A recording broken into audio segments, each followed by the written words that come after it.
Donc, l'exercice 6. Les fibres optiques sont utilisées dans plusieurs domaines, dont la transmission des informations et les signaux numériques à haut débit. Les fibres optiques sont légères comparativement à d'autres conducteurs électriques comme les métaux, bien sûr, c'est le cuivre.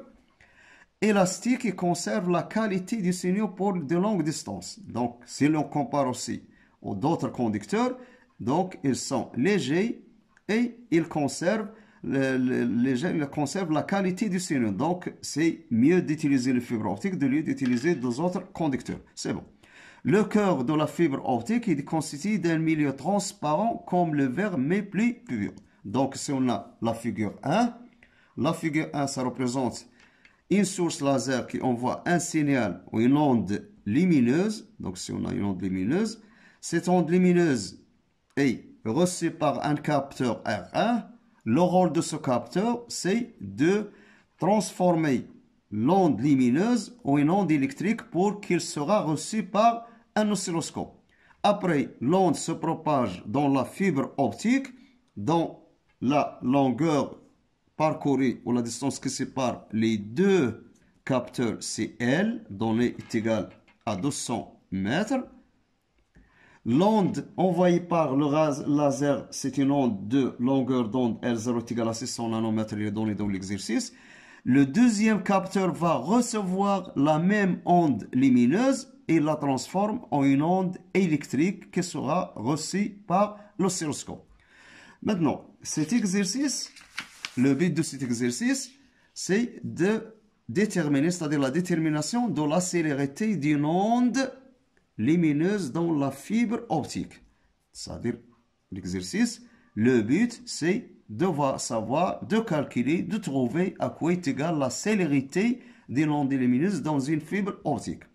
Donc pour déterminer, on a la longueur L est égale, on a les données, la sensibilité horizontale, la célérité de la lumière dans le vide et la longueur d'onde donnée ou émise par le laser est égale à 600 nanomètres, c'est-à-dire la longueur du vide et la longueur de l'onde lumineuse dans le vide. Ici, on a l'écran de l'oscilloscope qui montre la visualisation de la première onde et la visualisation de la deuxième onde. Donc, on observe deux ondes décalées, bien sûr, décalées d'un temps temporel parce que si on a l'axe des temps toujours horizontal dans l'oscilloscope. On demande dans la première question de déterminer bien sûr, le retard temporel tau entre R1 et R2. Donc, on sait toujours que tau, si on utilise l'oscilloscope, est égal au nombre de divisions fois la sensibilité horizontale. Avec la sensibilité horizontale est donnée est égale 0,2 microsecondes par division et le nombre de divisions. Donc, le nombre de divisions, on le détermine à partir de l'oscilloscope. Donc, ici, on a les deux signaux. Comme d'habitude, on choisit deux points. Par exemple, un point, le sommet de l'onde. Le deuxième, il faut avoir le même point. On projette sur l'axe horizontal. On projette sur l'axe horizontal. Et on trouve qu'il y a un retard temporel qu'on note par tau. Donc, c'est ça, le retard temporel, ou ce qu'on appelle le décalage temporel entre les deux zones. Donc, le nombre de divisions, on compte le nombre de divisions. 1, 2, 3, 4, 5. Donc, c'est égal à 5 divisions le nombre. Donc, d'où tau est égal à 5 divisions multiplié par la sensibilité, c'est 0,2 microsecondes par division. Par calcul, on trouve qu'il est égal à 5 fois 0,2 en microsecondes. Et faites attention à l'unité. Donc, est égal à 1 microseconde est égal à 10 moins 6 secondes. Donc, tau est égal à 1 microseconde est égal à 1 fois 10 à la puissance moins 6 secondes. C'est ça, la valeur du retard temporel. La question suivante, c'est la question 1,2.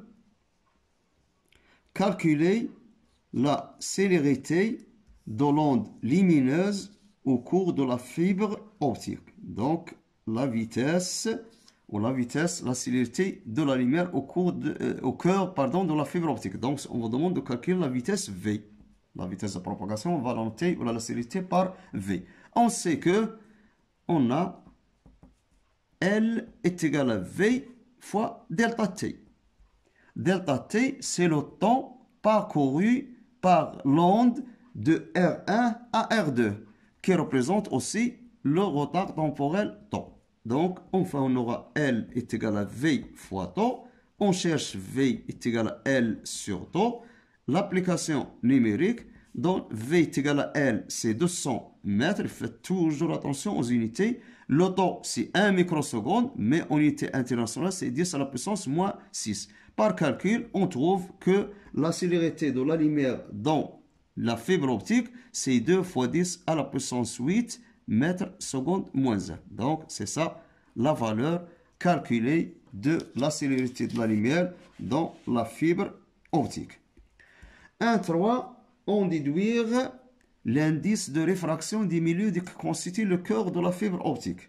Donc, on sait que l'indice de réfraction, on le note par N.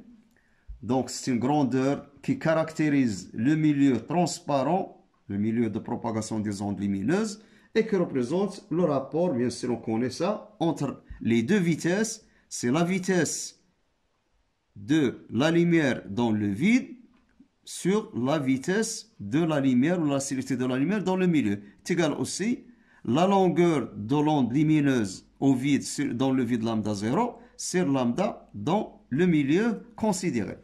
Donc, d'après cette relation, on a ces données égales à 3 fois 10 à la puissance 8. La vitesse est calculée 2 fois 10 à la puissance 8. Donc, on remplace, on trouve que N est égal à CV. Application numérique, ça donne le N est égal à 3 fois 10 à la puissance 8 sur 2 fois 10 à la puissance 8 qui est égal à 1,5. Donc, l'indice de réfraction de cette onde lumineuse dans le verre, c'est N est égal à 1,5, bien sûr, sans unité. La quatrième question, calculer la longueur d'onde au cœur de la fibre optique. Donc, la longueur d'onde donnée, lambda 0 est égal à 600 nanomètres, c'est de la lumière dans le vide. Maintenant, il faut calculer la longueur d'onde de la même lumière dans la fibre optique, c'est-à-dire dans un milieu. Donc, on a déjà le N est égal à lambda 0 sur lambda, ce qui implique que lambda est égal à lambda 0 sur N. Application numérique, donc lambda est égal à lambda 0, 600 nanomètres, 600. Puisqu'on a lambda 0 et on cherche lambda, on laisse en nanomètres, on convertit en mètres. C'est la même chose. Donc, divisé par 1,5. Donc, si on divise 600 par 1,5, ça donne 400. Et puisque le 600, c'est en nanomètres, donc c'est lambda est égal à 400 nanomètres. C'est ça la valeur de la longueur d'onde dans le milieu transparent qui est la fibre optique. La question suivante, c'est la question 2. Dans cette question 2, la fibre optique est un milieu transparent dont l'indice de réfraction varie avec la longueur d'onde selon la relation suivante. C'est-à-dire on donne une relation ici qui nous donne la variation de n en fonction de lambda. Les autres grandeurs, ce sont des constantes dans le système des unités internationales. C'est-à-dire international, qu'est-ce que ça veut dire? Que lambda, il faut qu'il soit exprimé en mètres. Ce n'est pas en nanomicro, c'est en mètres. Faites attention à cette remarque. Qu'est-ce qu'on va faire maintenant? On remplace la source laser avec une autre source de longueur d'onde dans le vide lambda prime. Donc, au lieu d'utiliser la longueur d'onde de 600 nanomètres, on a utilisé une deuxième source dont la longueur d'onde dans le vide est 400 nanomètres, sans rien changer dans le montage expérimental précédent. Déterminer le nouveau retard temporel tau prime enregistré sur l'écran. Donc, il faut trouver à quoi est égal tau prime. Donc, le tau prime, l'expression, puisqu'on a déjà calculé la vitesse de propagation, maintenant, on va trouver le retard temporel. On a deux points, tau prime est égal à L sur la vitesse de propagation V prime. Faites attention. L n'a pas changé parce qu'il a dit dans l'exercice qu'on a conservé, non, la relation n'a rien changé, conservé le même dispositif expérimental. Donc, pour le taux prime, pour calculer le taux prime, il faut le V prime. Donc, le V prime devient le V prime. On a N prime est égal à C sur V prime. Donc, V prime est égal à C sur N prime. Donc, on aura dans ce cas-là l'expression de taux prime est égale N prime, pardon, ici, N, donc, est égal à C sur N prime, V prime. Donc, taux prime à quoi est égal à L divisé par V prime. V prime est égal à C sur N prime est égal à L fois N prime sur C. Donc, maintenant, on a L et C, ce sont des constantes déjà connues. Le N prime devient, comment on peut déterminer N prime? Revenons à l'expression donnée. Donc, il faut déterminer N prime avec N prime est égal à 1,484 plus 5,6 fois 10 à la puissance moins 15 sur lambda prime au carré, c'est-à-dire la nouvelle longueur d'onde du laser. Donc, on aura dans ce cas-là que O taux prime est égal à L multiplié par l'expression de N prime, c'est 1,484 plus 5,6 fois 10 à la puissance moins 15 sur lambda prime au carré. Donc, c'est l'expression N prime. Le tout divisé par C. Donc, c'est ça l'expression de taux qui nous donne l'expression entre LC et lambda prime. Donc, maintenant, passons à l'application numérique. L'application numérique, c'est qu'on a taux prime, toujours ici, c'est taux prime, est égal à L. Donc, le L, c'est 200 mètres. C'est déjà donné, bien sûr, déjà calculé. Donc, 200, entre parenthèses, 1,48 plus 5,6 fois 10 à la puissance moins 15 sur lambda prime au carré. Lambda prime au carré, c'est donné, c'est 400 nanomètres. Il faut faire attention au système international, il faut la convertir en mètres. 400 fois 10 à la puissance moins 9, le tout au carré. On ferme la parenthèse et on divise par 7, 3 fois 10 à la puissance 8. Après calcul, on trouve que taux prime est égal à peu près 1,01 fois 10 à la puissance moins 6 secondes est égal à peu près 1 microseconde. C'est ça l'expression de taux prime, la valeur, pardon, de taux prime. Donc, calculer taux prime, il faut faire attention toujours aux questions unités pour ne pas avoir des erreurs. Maintenant, passons à l'exercice suivant, c'est l'exercice 7. Donc, dans l'exercice 7, on a les rayons laser.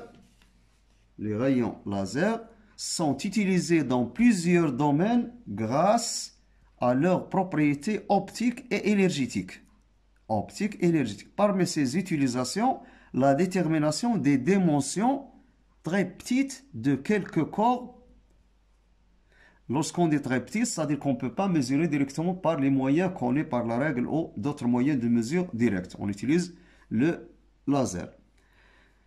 Pour mesurer le diamètre d'un fil fin, on réalise les deux expériences suivantes. Première expérience. La première expérience, on éclaire une plaque P, voilà la plaque P, contenant une fente à rectiligne de largeur A1 avec une lumière monochromatique de longueur d'onde lambda. Longueur d'onde, la lumière monochromatique. Provenant d'une source laser, et on met un écran E à la distance D, c'est-à-dire la distance D, 1,6 mètres. La fente F2 de la fente figure 2. Et on observe sur l'écran un ensemble de taches lumineuses de sorte que la largeur de la tache centrale L1 est égale à 4,8 cm. Voilà L1 qui est égal à 4,8 cm. C'est-à-dire le phénomène observé sur l'écran lorsqu'on émet une lumière qui passe par une fente de largeur A. Donc, on a la longueur est égale à 1,4 cm. Donc, la première question,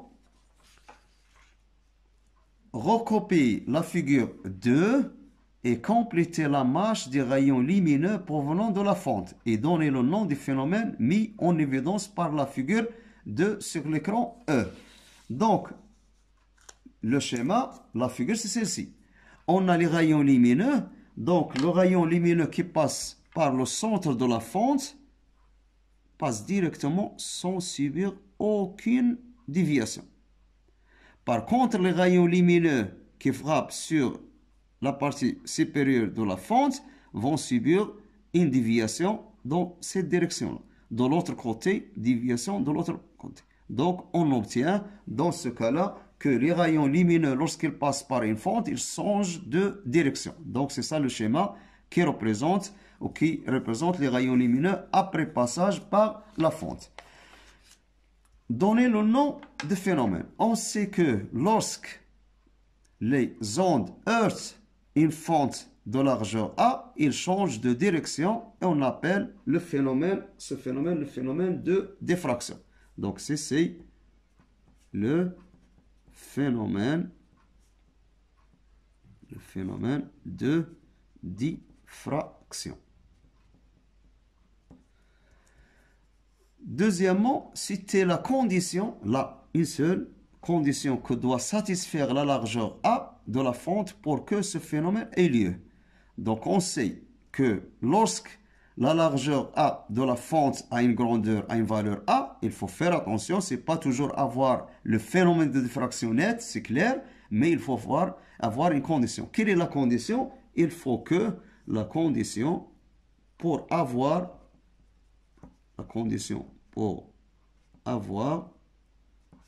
une meilleure diffraction,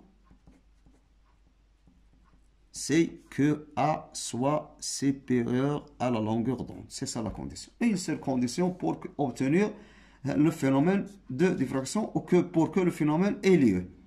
Dans la troisième question,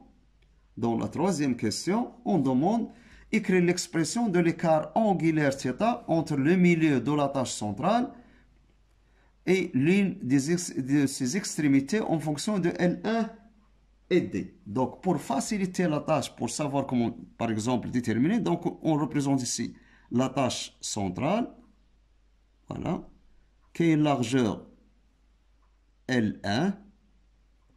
Ici, on a la ligne horizontale, c'est le rayon lumineux qui passe sans subir aucune déviation. Donc, ici, on a le rayon lumineux, parce qu'on demande θ entre le milieu de la tâche centrale, voilà le milieu de la tâche centrale, et l'une de ses extrémités par l'extrémité supérieure ou inférieure. Par exemple, prends cette extrémité-là. Donc, on a ici le rayon lumineux qui passe sans subir de déviation, le premier. L'autre rayon, deuxième, c'est ça, ce qu'on appelle l'écart angulaire θ. C'est ça, θ. Donc, pour déterminer cet écart angulaire, on va prendre ce triangle rectangle-là. Donc, rectangle, l'angle droit ici. Donc, ici, on a un triangle rectangle. La distance ici, c'est D. Et la distance, c'est l'opposé, c'est la moitié de L1. C'est-à-dire la moitié de la largeur de la tâche centrale. Donc, on demande de déterminer l'expression de l'écart angulaire. Donc, puisque ici, on a un triangle rectangle, pour mettre la relation entre θ et L1, c'est-à-dire le côté opposé et le côté adjacent, on utilise la tangente. Donc, on a tangente de θ, c'est égal côté opposé, c'est la moitié de L1. Ce n'est pas L1, la moitié, seulement cette partie-là. Donc, c'est L1 sur 2 sur le côté. Sur le côté D, donc c'est D, donc c'est égal à L1 sur 2 fois D. Donc, on a tangente θ est égal à L1 sur D. Et parfois, puisqu'on a toujours les angles sont très petits, on peut avoir tangente θ est égal à peu près à θ, par exemple. La figure 3 représente les variations de θ en fonction de 1 sur A, c'est-à-dire la quatrième question. La quatrième question, qu'est-ce qu'on a? La figure 3. Cette figure, ça représente quoi? La variation de θ en rad en fonction de 1 sur A en mètre moins 1. Donc, si on a l'axe représente l'inverse de la 1 sur A, c'est-à-dire la largeur de la fente, etc. Comment varie la longueur de la tâche centrale avec la variance de A? On demande comment varie L1 avec la variation de A. C'est ça la question. A ou l'influence de A sur L1. Donc, faites attention. Donc, lorsque de cette relation-là, on a tangente θ est égale à L1 sur D, de D. Et on a la courbe, c'est-à-dire le graphe, représente θ en fonction de 1 sur A. Donc, puisque la fonction ici, c'est une fonction linéaire, croissante, c'est-à-dire 1 sur A augmente, θ augmente. Donc, d'après le graphe, 1 sur A augmente, ça provoque l'augmentation de θ. C'est-à-dire, CA augmente, c'est l'inverse, θ diminue. Ça, c'est d'après le graphe. L'expression de tangente θ, donc ce que nous donne, c'est θ augmente, ce qui implique que tan θ tangente θ augmente, ce qui implique que L1 augmente, puisque D, c'est constante. Donc, θ augmente, LA augmente, ils sont proportionnels. A augmente, θ diminue, inversement proportionnel. Donc, pour faire augmenter la valeur de θ, il faut diminuer A. Donc, ici, on peut dire que si on diminue la valeur de A, θ augmente. Donc, θ augmente, A diminue, θ augmente, L1 augmente. Donc, d'après les deux, on peut en déduire enfin que lorsque, bien sûr, ici on a A, lorsque A diminue, θ augmente, donc L1 augmente. Donc, d'après les deux, d'après la première et la deuxième. Donc, si on fait diminuer la largeur de la fente, qu'est-ce qui se passe? La largeur de la tâche centrale augmente. Donc, diminuer la fente, la largeur de la fente, la largeur de la tâche centrale augmente, donc ils sont inversement proportionnels. C'est bien. 1,4,2. Déterminer graphiquement lambda et calculer A1. Déterminer quoi? Graphiquement la valeur de lambda. Donc, pour déterminer la valeur de lambda, bien sûr, on va exploiter le graphe. Donc, le graphe ici, donc on sait toujours que θ est proportionnel 1 sur A. Donc, θ est proportionnel 1 sur A, puisqu'une fonction infime, ce qui implique que θ est égal à une constante fois 1 sur A. Cette constante représente la longueur d'onde, c'est lambda à 1 sur A. Donc, graphiquement, la longueur d'onde, ça représente la pente de la courbe. Donc, directement, lambda est égal à la pente, est égal, on choisit deux points. On choisit par exemple un point, c'est le 0. Un deuxième point, par exemple, celui-là. Donc, ici, on a le delta θ. Ici, on a le delta 1 sur A.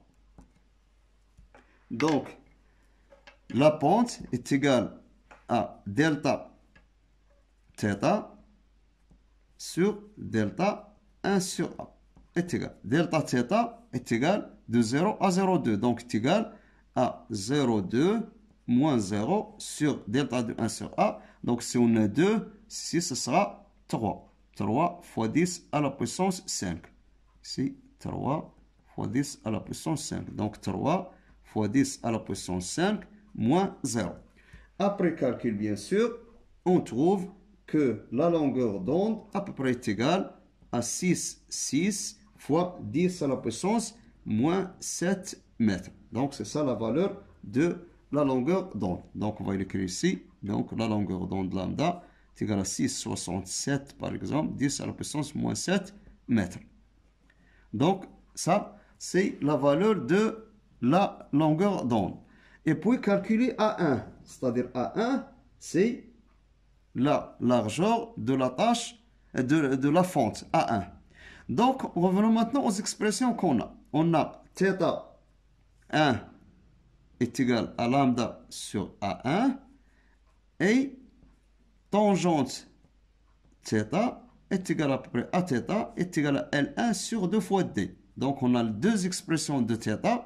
θ1 est égal à L1 sur D et θ1 est égal à lambda sur A, ce qui implique que lambda sur A1 est égal à L1 sur 2 fois D. Donc, ce qui implique que 2D lambda est égal à 1 fois L1, d'où A1 est égal à 2 fois lambda fois D sur lambda 1. L'expression littérale, application numérique, on trouve que A1 est égal à 2 fois lambda 6, 67, 10, moins 7, fois la longueur de la distance. Bien sûr, la distance, c'est donné dans l'exercice. C'est une valeur, bien sûr, qui n'a pas changé. La distance est égale à 1,6 mètres. Donc, fois 1,6 mètres sur la valeur de L1 ici, pardon. Sur la valeur de L1, L1 est égal à 4,8 cm. C'est 10 moins 2 mètres. Après calcul, on trouve la valeur de A1 est égale, c'est 4 après 4,4 fois 10 à la puissance moins 5 mètres. Et c'est ça la valeur de A1. C'est pour la question 1K2. On demande lambda et A1. Maintenant, passons à la deuxième expérience. Dans la deuxième expérience, on enlève une plaque P, c'est-à-dire dans la figure 2, et on met à sa place exact un fil très fin de diamètre fixé sur un support et on obtient sur l'écran une figure identique à celle de la figure 2, mais avec une largeur de L2 est égale à 2,5. Déterminer la valeur du diamètre, fin de diamètre D. Donc, on garde le même dispositif expérimental, c'est-à-dire on ne change pas la valeur de la distance, la même lumière, on ne change pas lambda, seulement on change le fil, on remplace la fente ou la plaque de fente A de largeur A avec un fil de diamètre D. Dans ce cas-là, on a D, ça représente le A1, ou le A en général, dans le cas général. C'est-à-dire que lambda sur D est égal à L2 sur 2 fois D, après l'expression qu'on a trouvée précédemment. Donc, dans ce cas-là, on a lambda fois 2D est égal à D fois L2. Donc, D est égal à lambda fois 2D sur L2. L'application numérique, on remplace maintenant les grandeurs. Donc, on aura D est égal à lambda. Lambda n'a pas changé, 6, 67 ou 66 fois 10 moins 7, fois 2, fois D, c'est 1,6, divisé par la largeur L2, c'est 2,5 cm, 10 moins 2. Et on trouve enfin que D, c'est-à-dire la largeur du fil, le diamètre du fil, pardon, est égal à peu près 8,5 fois 10 à la puissance moins 5 mètres. Et enfin, on a trouvé l'une des utilisations du laser, c'est on l'utilise dans le phénomène de diffraction pour trouver ou pour déterminer le diamètre d'un fil très fin qui est égal à 8,5 fois 10 à la puissance moins 5.